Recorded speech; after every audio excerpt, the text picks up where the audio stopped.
Hello students, आज हम discuss करेंगे इनकम इनइक्वालिटी के दो मेजर, जिसमें फर्स्ट है लॉरेंज कर्व और सेकंड है गिनी कोफिशिएंट। लॉरेंज कर्व को दिया गया था 1905 में मैक्स ओ लॉरेंज के द्वारा, और ये एक ऐसा मेथड है जिसमें ग्राफ के द्वारा हम इनकम इनइक्वालिटी का पता लगाते हैं। ये एक ऐसा मेजर ऑफ डेविएशन है जिससे हम पता लगाते हैं कि कितना डेविएशन है of actual distribution from the normal distribution, मतलब कितना नॉर्मल डिस्ट्रीब्यूशन होना चाहिए था और कितना एक्चुअल में डिस्ट्रीब्यूशन हो रहा है, उसमें कितना डेविएशन है, इसका पता हम लॉरेंज कर्व के द्वारा लगाते हैं। अब यहाँ पे हमारे पास एक ग्राफ से हम देख लेते हैं इसको। अब यहाँ पे हम देखते हैं कि एक ग्राफ हमारे पास ये दिया गया है। इस ग्राफ में एक बीच में जो स्ट्रेट लाइन है, ये वाली, जिसको कहा जाता है लाइन ऑफ इक्वल डिस्ट्रीब्यूशन, अगर इसके ऊपर इनकम डिस्ट्रीब्यूशन हो रहा है, इट मीन्स के कोई भी इनइक्वालिटी नहीं है, मतलब जितना डिस्ट्रीब्यूशन जैसे जैसे होना चाहिए था वैसे ही एक इकोनॉमी में इनकम का डिस्ट्रीब्यूशन हो रहा है। और इससे जितना डेविएट करते चलेंगे, मतलब इस लाइन से जितना हम दूर जाते जाएंगे, उतना ही अनइक्वल डिस्ट्रीब्यूशन होता चलेगा। तो देखिए, हमारे पास एक इकोनॉमी ए है और एक इकोनॉमी बी है। इकोनॉमी ए जो है लाइन ऑफ इक्वल डिस्ट्रीब्यूशन के पास है, मतलब यहाँ पे भी इनकम इनइक्वालिटीज हैं बट कम इनइक्वालिटीज हैं डिस्ट्रीब्यूशन में, और इकोनॉमी बी जो है लाइन ऑफ इक्वल डिस्ट्रीब्यूशन से ज्यादा दूर है।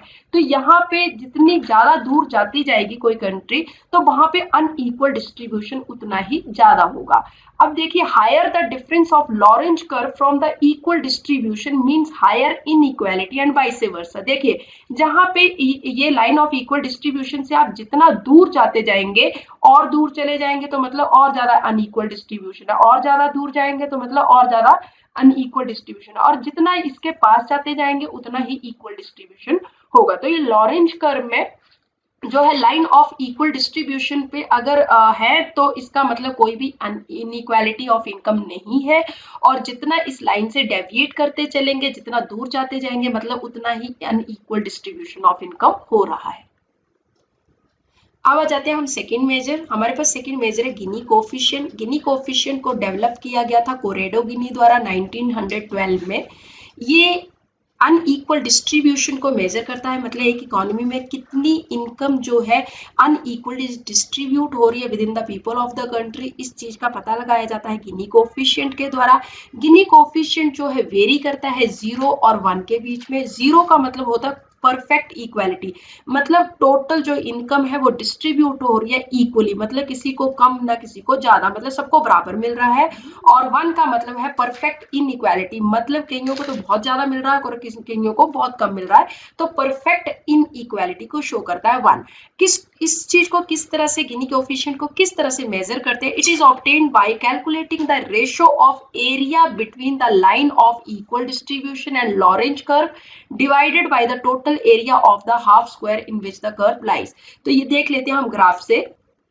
अब हम इसको ग्राफिकली देख लेते हैं, तो किस तरह से कैलकुलेट करेंगे गिनी कोफिशिएंट। मैंने ये फॉर्मूला लिख दिया है, area between line of equal distribution and Lorentz curve. कौन सी लाइन ऑफ इक्वालिटी? ये है, और लॉरेंज कर्व का ये एरिया, ये जो शेडेड एरिया है, इसको किससे डिवाइड कर देंगे? Half square in which the curve lies.